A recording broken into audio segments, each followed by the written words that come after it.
I'll now call back to order the regular meeting of the Lake Forest School District 67 Board of Education for March 20th, 2018. May I have a roll call, please, Eileen? Mrs. Levert is first on the list, but unfortunately we have to wait for the extension cord so we can hook her up to that. Mr. Folker. Here. Mrs. Sands. Here. Mr. Burkowski. Here. Dr. Lemke. Here. Mr. Ford. Here. Mr. Novit. Here. We have a quorum.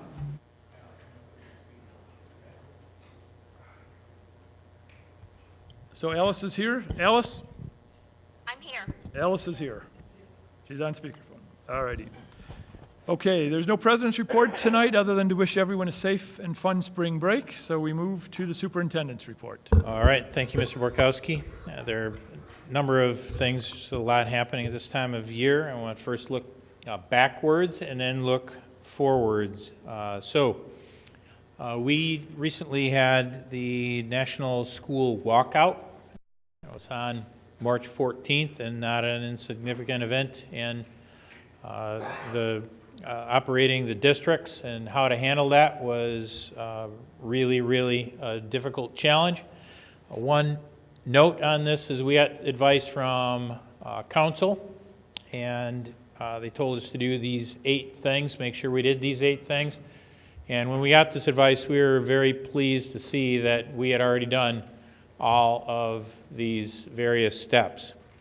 It doesn't sound like it's that big a deal to have kids get up and decide to walk out of a school building, but when you have 5 buildings, and when you throw the high school in there, you have 6. Student safety, coordination with law enforcement, student medical issues, and what do you do when students leave the campus, if they leave the campus, and so on and so on, is an extraordinarily complex undertaking, actually. Wanted to address some of the most frequently asked questions that we received, things that are on people's minds. First, the question of whether students have a right to free speech at school, or any number of different approaches that districts took to addressing the National School Walkout. Our approach was to recognize that they do have significant rights of free speech. They have First Amendment rights. And the key case is known as Tinker versus Des Moines. So these are actually middle school students. And probably the most significant case on record, Supreme Court decision of any of them, was when students wore black armbands in Des Moines, Iowa, came to school and were either sent home or were suspended for wearing them. And the key distinction that the Supreme Court made at that time was whether or not students had First Amendment rights and whether they shed those rights at the schoolhouse gate. And the differentiating point was whether or not these rights are unlimited. And they are limited, according to the court, by the level of disruption their speech creates. In the case of Tinker versus Des Moines, it was not disruptive. It was simply something that at that time it was the school board did not want to have students expressing the sentiments which were against the Vietnam War. And so it made it all the way to the Supreme Court. Well, our walkout was disruptive, and so how does one deal with that?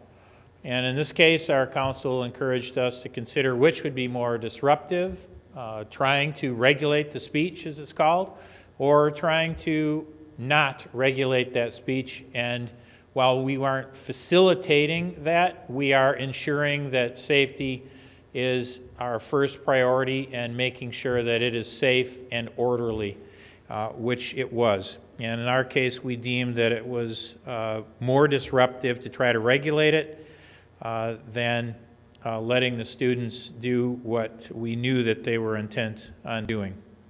So another question is whether staff has a right to free speech. Yes, they do when they're not at work, and those speech rights are also limited to the degree to which it disrupts their ability to do their work. So if they are on company time, if they are at work, they are not to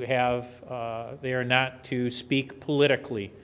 while they are at work. And it's a very clear law. The National Education Association, the largest teachers union, sent a very clear communication to all of its members nationally, which was very helpful for us because it also aligned really well with the National School Board Association guidance. And also, they may not be on school grounds. If they do wish to have political speech, they have to do that on their own time and off of school grounds. So shifting completely to what we're currently working on or what we will be working on, the CSCI, we do this annually. Again, we have very strong staff and student participation. We continue to struggle pretty significantly with parent participation. We are somewhere at or near the single digits still. We're going to be going to an every other year. We do not know what the solution is to try to get parents. It's a long survey. We hear from parents that it is frustrating, and part of the reason it's frustrating is they ask the same question 4 or 5 times in different ways, and that's the level of ensuring that it's a valid survey. Other things on the horizon, May 10th is the home tour. This is one of the biggest events of the year for us. The whole town turns out. The whole administrative team is on task on that day, and it runs from 9 o'clock until 3. Parent University. Also, this is a new thing and a very important thing where parents can experience instruction just like their kids do at school. There are going to be 3 sessions, and they're going to be centered around literacy, mathematics, and inquiry. Each of them run 25 minutes. And I think we're going to hear some more detail on that in a little bit. Northwestern Center for Talent Development, they have begun a program review for the district, and it started on March 13th. It was a project summary, a meeting held in this room. We have a parent survey that went out yesterday, and then we'll have on April 27th, we're going to have feedback sessions at each of the schools, and their recommendations will be forthcoming from that. We also have a great deal of work on the horizon. We have a great deal of furniture that we've ordered. It's already coming in. It'll be coming in over spring break, and we'll get it in classrooms as it rolls in. The light bids are out, and they are got a great bid on that, and that's going to affect all of our core classrooms across the district and other projects perhaps in the future as well. Spring break, this is worth noting here. It's one of the things that we changed in the calendar as we took a page out of our neighboring district, District 65, on how they handled snow days, and we built a makeup day. Monday was supposed to be a day off of school, but we had a snow day, and so now that is a regular day of instruction. So our first day back, April 2nd, is a regular school day. We also had one of these at the high school. It's a different day. I was very pleased to see how seamlessly that worked. It was the first time that we've had to utilize it, and it worked extremely well. And that completes the superintendent's report. Thank you. Thank you. Questions for the superintendent? Seeing none, we move to public participation. Are there any members of the public who would like to address the board? If so, please approach the podium. Seeing none, we move on to administrative reports, of which there are none. We move to board committees. Education Committee. Jeff. The Education Committee met this past Friday, March 16th, here in the West Campus. The meeting was called to order at 8:30.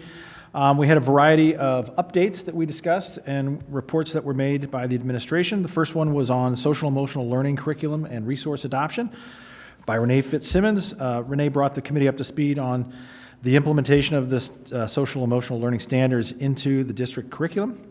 She also provided insight into a SEL resource that we are going to be recommending for adoption to aid in the implementation of the standards.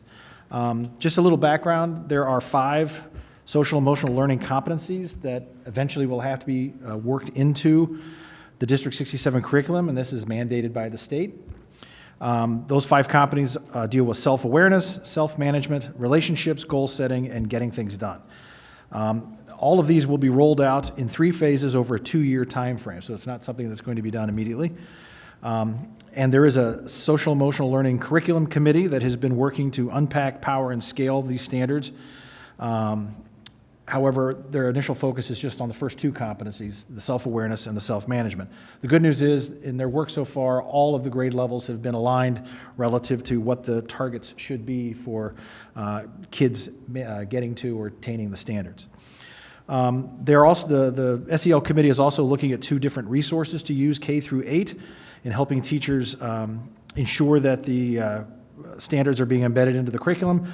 One is called Second Step, and the other is called Lion's Quest. The committee took visits to local elementary schools to see each of these resources in action and has initially endorsed Lion's Quest as the resource for the district to use. That still needs to be vetted by the CLC and be confirmed by the administration.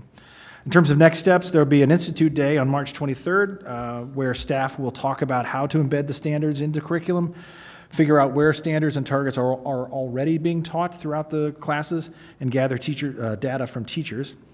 And then beyond that, there will need to be a formal decision on the resources I said, and work is being done to develop an assessment tool to ensure that kids are indeed learning the standards. The second thing we talked about was some technology initiatives that are being implemented and piloted. One is a learning management system at DPM. As you may know, we currently use Edmodo at DPM. That is a free resource, but you get what you pay for. So some teachers have moved on to using other resources to pass along assignments and homework and grading and things like that. So the decision was made to do a trial with not only Edmodo, but also Google Classroom and Schoolology to see if there is a better alternative. At the moment, we are still collecting the data, but both Google Classroom and Schoolology have certain advantages over Edmodo, and it should be noted that Schoolology is also used at the high school. So one of the benefits for that particular platform is kids learning it in DPM would not need to learn a whole new learning management system when they got to the high school. A final recommendation as to which platform will be recommended will be presented to the board at the May meeting. There was also discussion around a pilot program relative to putting more iPads in the kindergarten and first grade classrooms. Currently, we have iPads in those classrooms, but they are not, they're shared very broadly. So you might have 4 or 5 students sharing one iPad in the classroom. The question is, do you see improved engagement, improved learning by reducing that ratio to 2-to-1 or 1-to-1 in those classrooms? So we've got one classroom in each building that has a 2-to-1 relationship, iPads to students, or students to iPads, I should say, and 3 classrooms that have a 1-to-1 relationship. And we're in the process of collecting that data to understand what are the benefits of each one, and should we move to one of those models. The initial feedback would suggest that, yes, the kids are more engaged, they have better flexibility, better use of the various tools and apps by having a smaller ratio in that regard, but there will be a recommendation made to the Ed Committee in April, and then the board will be asked to potentially make a recommendation based on the purchase of the necessary iPads in May. Lastly, there is a science resource adoption recommendation that was made by Renee Fitzsimmons. As you know, we've moved to our science curriculum to next generation science standards, and as a result, we need a new resource on how to best teach that in the classroom. All of the old textbooks that we've historically had just don't cut it anymore. So we're looking for an online resource that will allow for greater flexibility and breadth of study for the kids. And after evaluation, the district has made the decision to move forward with Discovery Ed Textbook as our resource for grades 6 through 8. There will be a professional development session on how to use that technology on April 16th. We did table an item relative to social studies and financial literacy. We'll talk that at a future meeting. And it should be noted that the committee did decide to add a meeting to our calendar, so we will be meeting next in April as opposed to waiting until May. Our next meeting is Friday, April 20th here in the West Campus starting at 8 o'clock. That's it. Thank you. Questions for Jeff? Yeah, Mike, I have one. So review again, Jeff, what the data they're going to collect on the 2-to-1 versus 1-to-1? Susan's not here, so or Renee's not here. I don't know, Rebecca, you might have more detail on that. But basically, the question is, there was a question that came up. In fact, Suzanne brought the question up, which is an excellent question, relative to when you talk about sharing the resources, the iPads. Instead of giving every kid in kindergarten and first grade access to their own iPad. No, I'm just saying what the question was, the preference is one-to-one. I think that's where most teachers are ending up at the moment with the initial feedback that we've received. The question is, could you have one-to-one but not necessarily give one to every kid? In other words, could one classroom have access to all the iPads in the morning, and then you give the iPads to another classroom in the afternoon? So every kid in that room still has, quote, their own iPad, but we don't have to go out and buy double the amount of iPads. So that's a question I know that we discussed and we're going to look at during this month before a recommendation is brought forward. The other issue that you come up with is, you're asking kids to sign on, sign off every time they pass an iPad to somebody else. That just takes time. You're dealing with kindergartners and first graders. That might take more time than you would like. Each person might have different apps that they're utilizing on the same iPad. And that just creates a level of complexity that if everybody had their own access to their own iPad, you have your own personal access to those apps that you're using in that particular classroom. So basically, we're going to ask the teachers if the students can handle sharing at different times, or if that's just causing a lot of problems. Correct. That will be one of the things we're looking at is, obviously, if you do it that way, the kids only have access to the iPads at a certain time of the day because they're sharing. Something tells me they're not on their iPads 8 hours a day or 6 hours a day. So I don't my think guess that's is the case. it's not a timing issue in the end. It's more of a functionality issue.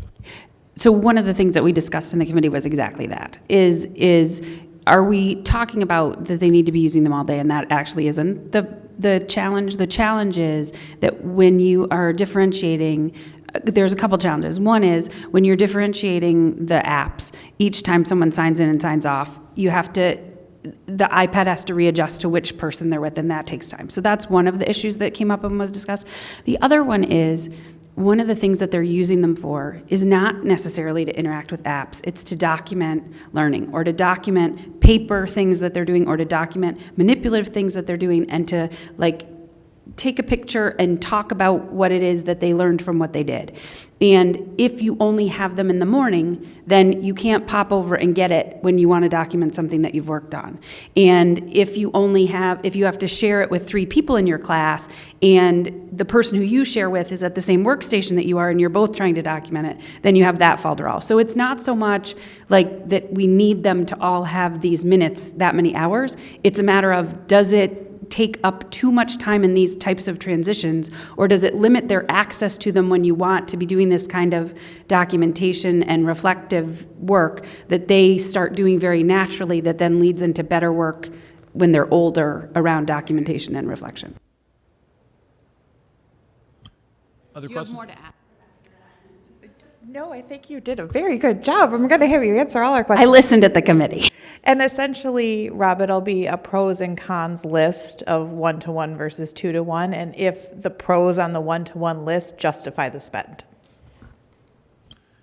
Other questions for Jeff and the Ed Committee? Okay, thank you. Finance and Ops, Tom. Finance and Ops Committee met at 7 a.m. on March 8th at the West Campus, and at the meeting, our finance team of Jennifer and Brittany went through a detailed review of our current 2017-18 budget and where we stood as a district year to date. Our fiscal year ends June 30th, and as of this time, we are projected to be ahead of budget by several $100,000 at the end of the year. However, that can always change with an unexpected occurrence, as we all know. With these changes and with some other known items that were unknown at the time of the budgeting process last year, we reviewed our 5-year outlook, including our fund balance projections, all of which have shown positive improvements versus our original outlook. Our next meeting will be on June 20th at the West Campus, and at that meeting we are expected to preview the 2018-2019 budget. That's it. Questions for Tom? And there was no policy meeting since our last meeting. However, we're having a joint policy meeting on April 9th, 8 o'clock here. And Excellent.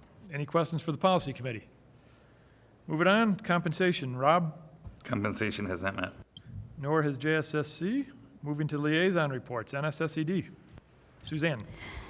NSSED met on March 14th, and as I reported last time, the challenge put to the financial team over there in the administration was to deal with an almost $5 million deficit based on a projected drop in ADE and revenues as a result.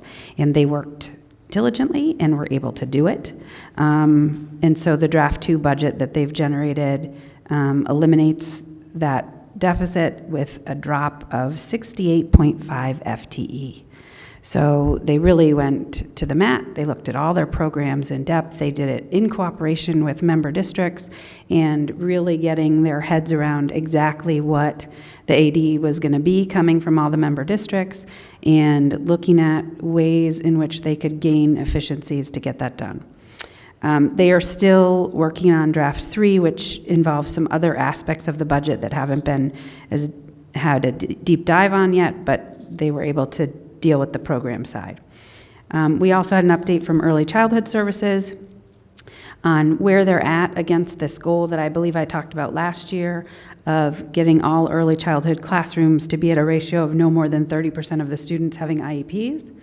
And progress is being made, albeit slowly. One of the biggest challenges is recruiting enough typical peers to fill these classrooms so that you get the ratios that you want. But the recognition at the last meeting was a little girl who is a typical peer in one of NSSED's programs. And usually our recognitions are for the kids who have made great strides in the program, and she was being recognized because of making great strides in the program in terms of learning how to be a typical peer. How do you wait patiently when someone's not being responsive to you? How do you continue to ask and ask and ask and wait and wait and wait until they interact with you, and then continue on the interaction as if they interacted with you the first time that you asked. So that was a great story. Finally, facilities. NSSED is seeking to hire an interim head of buildings and grounds to assist with facility planning, to manage ROE and life safety inspections, to manage maintenance and custodial personnel, and to coordinate program moves and summer program relocations. From 2016 until earlier this year, we had a consultant who was doing that work. And that relationship was ended about a month and a half ago. And they are in the process of determining some facility needs for the coming year and looking at some overall long-term facility planning. The reason for having the position be interim is not because it isn't going to eventually be a permanent full-time position. It was just they needed something to fill out this year, and they want to make sure that they aren't overcommitting to whoever they hire. They want to make sure that they get it right. There are some other things in the works that I will hopefully be reporting to you on next month in terms of facilities, but that is my report. Thank you, Suzanne. Any questions for Suzanne on NSSED? Legislative Liaison, Tom. Yeah, the Illinois House of Representatives was in session last week, and in the last few weeks, the Senate and the House have been alternating while they've been going up and preparing for the election races. Today's the day of the election. I hope you voted. House members will not return to the Capitol until April 9th. The Senate is in session next week. Discussions continue both in private and behind closed doors on the hot topics of school safety, teacher shortages, and fiscal year 2019 state budget, which will be exciting.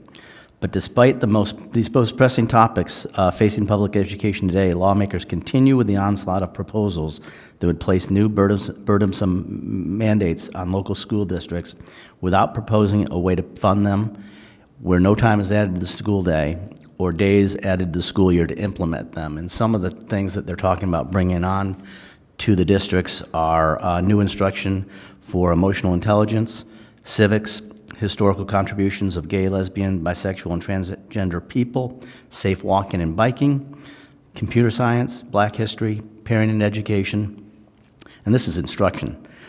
New requirements for staff training are proposed for suicide prevention, mental health, students with special needs, homelessness awareness, open water safety training, and new school policies requirements would be necessary for mental health services, trauma protocols, and trauma response plans. I mean, all these things are fantastic ideas, but how to pay for them and how to fit them in a day are going to be decided out of Springfield, and we're looking forward to hearing what they come up with.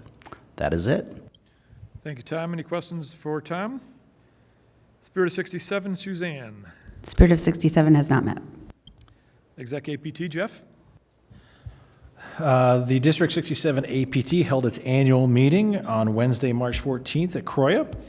The slate that was discussed last month was passed unanimously, so the officers for the 2018 and through 20 school year slate was passed. I was remiss last month that I did not thank Julie Sakaja, who is the current APT president at Cherokee School, for her leadership as head of the nominating committee, as well as thanking all of those members of the District 67 community who served on their various schools' nominating committees. Thank you to all of them. There was a guest speaker at the meeting, Dr. Mark Reinecke, professor of psychiatry and behavioral science at Northwestern. He had a very interesting talk relative to how to not only help yourself, but help your children manage anxiety, worry, and fear, which is a very relevant topic in today's day and age, especially it was the same day as the walkout, so we all felt that was a fairly good topic to listen to. But he did a nice job. He has a book out called Little Ways to Keep Calm and Carry On, which is actually a very interesting book and has some great ideas relative to helping your children deal with worry and anxiety. So that was it. The next meeting will be the old new executive board meeting on April 25th at Beth Laufenberg's house. That's it. Thank you, Jeff. Any questions for Jeff on the Exec APT? Any other liaison reports that I may have missed? Our second public participation moment. Are there any members of the public who would now like to address the board? Seeing none, we move on to action items. First up, is there a motion to approve the Director of Innovation one-year contract? So moved. Is there a second? Second. Comments, questions, discussion? Seeing none, roll call vote, please. Mr. Novit? Aye. Dr. Lemke? Aye. Mr. Ford? Aye. Mr. Folker? Aye. Mr. Borkowski? Aye. Mrs. Sands? Aye. Mrs. Lavert? Motion carries. Thank you. Next up, may I have a motion to adopt the resolution authorizing honorable dismissal of part-time, non-tenured teacher? So moved. May I have a second? Second. Comments? Roll call, please. Mr. Borkowski? Aye. Dr. Lemke? Aye. Mrs. Lavert? Aye. Mr. Novit? Aye. Mrs. Sands? Aye. Mr. Ford? Aye. Mr. Folker? Aye. Motion carries. Thank you. Next up, may I have a motion to adopt the resolution authorizing non-reemployment of full-time, first-year, non-tenured teachers? So moved. Is there a second? Second. Questions or comments? Roll call, please, Eileen. Mr. Folker? Aye. Mrs. Lavert? Aye. Mr. Novit? Aye. Dr. Lemke? Aye. Mr. Borkowski? Aye. Mr. Ford? Aye. Mrs. Sands? Aye. Motion carries. Thank you. Next, may I have a motion to approve the bid for air handling units, electric panels, and boilers in the amount of $2,616,670? So moved. Second. Second. Thank you, Tom. Comments or questions? Roll call vote, please. Mr. Borkowski? Aye. Mr. Ford? Aye. Mrs. Lavert? Aye. Mrs. Sands? Aye. Dr. Lemke? Aye. Mr. Folker? Aye. Mr. Novit? Aye. Motion carries. Thank you. May I have a motion to approve the bid for Cherokee Playground Improvement Project in the amount of $218,321, including the low bid from D&J Landscape in the amount of including the low bid from D&J Landscape in the amount of $171,671.18. Is there a motion to approve that? So moved. Is there a second? Second. Comments or questions? Yeah, just noting that there's a spirit donation involved in this, which is truly appreciated. Good point. Thank you. Other questions or comments? Roll call vote, please. Mrs. Lavert? Aye. Dr. Lemke? Aye. Mrs. Sands? Aye. Mr. Folker? Aye. Mr. Borkowski? Aye. Mr. Novit? Aye. Mr. Ford? Aye. Motion carries. Thank you. May I have a motion to approve the second reading of policy 4:15, identity protection? So moved. Is there a second? Second. Comments or discussion? Well, since Paul's not here. So just to bring everybody up to speed, and you might have more detail on this than I do, but